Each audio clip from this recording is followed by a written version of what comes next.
中間ロシア大使が、膠着する南北関係に対して、様々な提案を持ち出して関係改善できるように促しているようです。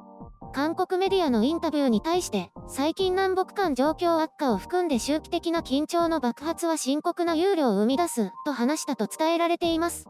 さらに、だが、南北が最大限自制して韓半島現情勢に対する完全な責任を負う一方、建設的な対話に復帰することを願う。ロシアと韓国、北朝鮮が参加する三角協力事業が経済的利益を持ってくるだけでなく、韓半島情勢の重要な安定化要因になるだろう、としています。これは南北鉄道連結や、ロシアの LNG ガス輸出に関連することから、経済的に苦しいロシアにとっても有益になると考えられます。さらに、対北朝鮮制裁の緩和を意味しているとも予測されます。また、プーチン大統領の訪韓については、招請を受けていくと話したとしていますが、ロシア国内の感染症の影響もあって具体的な日程は決まっていないようです。一方で米国務副長官が訪韓することから、米朝関係が改善に向けて動き出すのではないかという憶測が飛び交っています。しかし朝鮮中央通信は、米国の人々と向き合って座るつもりはない、と、米国側との会談には応じない姿勢を貫いていると報じています。さらに韓国に対しては、談話では時も知らずにまた再び朝米首脳会談仲裁意思を明らかにした差し出がましい人に対しても言及した、など、ありったけの罵詈雑言で韓国を非難しています。韓国に米朝の仲介役を促しておいて、動き出せば、おせっかい、見苦しい、といったとんでもない批判の言葉を吐き出しています。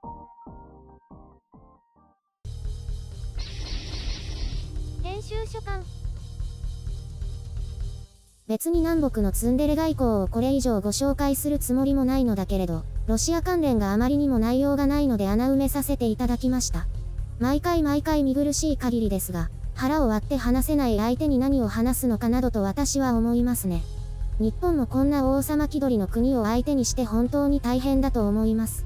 ツンデレ外交はこういうのが南北漫才なんだと考えています。いつまででもやっていろという感じ。そうは言っても北朝鮮としても毎回大変で、今や香港やインド、新疆ウイグル、要するに中国に話題を持っていかれて目立とうとまた必死の背伸びアピールです。今目立ちたかったら新型コロナウイルスの感染者が数えられないほど蔓延していて死者も数えていませんとその深刻さをアピールすれば、一気に注目の的でしょうに。喉から手が出るほど欲しい人道的食料支援なんかもたくさん得られるんじゃないですかね。韓国としては、いちいち一つずつ怒りをあらわにしても何も進展しないのは分かっているでしょうから、もう御用伺いのように一つずつ北朝鮮の要求に応えていくべきではないでしょうか。皆さんはこれを属国外交だとか卑屈だとか言うかもしれませんが、今の政権のやり方だと強硬路線は取れないし、取っても中途半端で得るものがないので仕方ないと考えています。ひたすら態度が軟化するまで耐え忍ぶということです。なので米国の意見を無視して、国連制裁も無視して、人道支援だと言い張って北朝鮮に大量の食料を送るべきです。そうすれば北も振り向くんじゃないですか？異論があればぜひ色々とお聞かせください。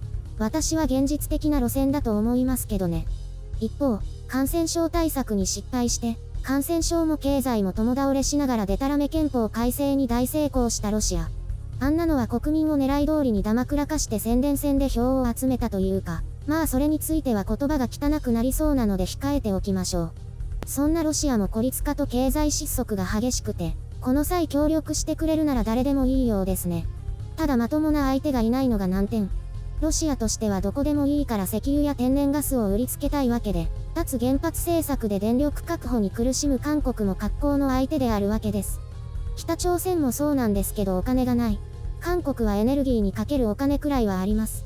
そして韓国はロシアの友好国ランキングではかなり上位です。まともな方です。パイプラインもそうですが、ロシア経済を活性化させるには南北鉄道連結も必要なわけで、そのための前提は南北関係の改善、制裁緩和です。ただこれもロシア一国が吠えたところで世界が動くわけでもなく、協力体制を作っていく必要があります。まだ本気度はなさそうですね。大使ごときが発言しただけではどうにもなりません。とは言っても大統領が発言するにはまだまだ危険なので、ロシアも右往左往しながら探りを入れているというところのようですね。ロシアも中国も、南北朝鮮のために米国と無駄に対立したくないわけですから、こうして静かにしているのだと思います。すなわち大々的に北朝鮮への支援は行えないということです。結局北朝鮮の優先度はそれほど高くない。韓国での報道もどうせロシアの大使など何の影響力もないだろうからと、扱いも小さいですね。韓国としては、米国との防衛分担金交渉もまだまだ終わらず、大きな溝が開いたままですね。大陸の情勢も変わってきて、米中関係が悪化する中で、在韓米軍削減というのは考えにくいかと思うのですが、トランプ大統領ですからね。大幅アップか兵力削減による費用削減がなければ受け入れないでしょう。これに関しては、対北朝鮮を考慮して、部隊削減を選択するのが良いと思います。現政権は対中国への抑止力なんて考えていないでしょうし、北朝鮮と米国をつなぐならこれが有効な手立てと思います。北朝鮮も期待していると思いますけどね。日本としてはその負荷が日本国内に押し付けられるということになってしまいますが、韓国側はそんなこと考える必要もありませんし、有効な選択肢だと思います。また、ロシアからも中国からもトランプ大統領からも良い評価を得られるでしょうから、韓国国内の右派以外、全員が喜ぶ問題解決法だと思いますが、いかがでしょうか。知ってますよ。政権内でも兵力削減に慎重な考えが多いことは、そもそも分担金交渉も、現在の兵力でいくらにするかという話であって、韓国の希望額で兵力が削減されればそれは交渉失敗ということですから、そこは最後の力を振り絞って溝を埋め、朝鮮半島情勢を好転させるきっかけになればと思いますね。報道をきっかけに半島情勢の改善について、いろいろ検討してみました。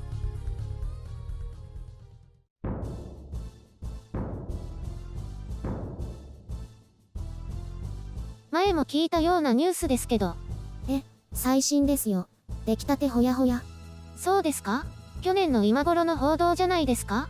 それを言うなら一昨年かもね。似たような報道が出たの。ほら、やっぱり。いや、適当に言っているだけだから。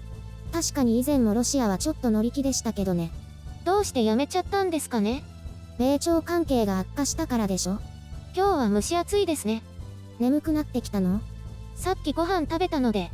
あれでしょ？内容もつまらないからでしょ？それもありますけど、基本的に難しいんですよ、私には。何が？何もかも。そんなに？例えば今回で言えば、鉄道連結がよくわからないです。そのまんまじゃん。南北の線路をつなげるんですよ。待って、そんなレベル？で、そしたらどうなるんですか？いや、ショックで言葉がないよ。あんまりよくわからないんですよ。いつもゆるりんはペラペラ喋ってすごいなーって思います。ほら、私は宇宙語を読んでるだけなんで。宇宙語じゃないって、困ったな。私は困ってないですけどね。視聴者の皆さんもすごいなって思います。少しは困ってよ。よし、じゃあ今度は白雪さんレベル向けの解説企画を作ります。私レベルの人ってそもそも見てますかね？わかんない。でも構成を考えて作ります。名付けて。チコちゃんと大喧嘩。誰よチコちゃんって。NHK の。私あの子嫌い。大丈夫かな？今の発言。個人の好みです。で、タイトルは？今度考えます。ハッシュタグも。白雪姫と7人の小人。小人いないし、7人いないし。全員合わせたら7人いますよ。いないって。白雪さんのなんとかで。決定？なんとかは後で何か考えますってこと？はーい。じゃあお願いします。今まだパッと思いついただけですよ。そのうちね。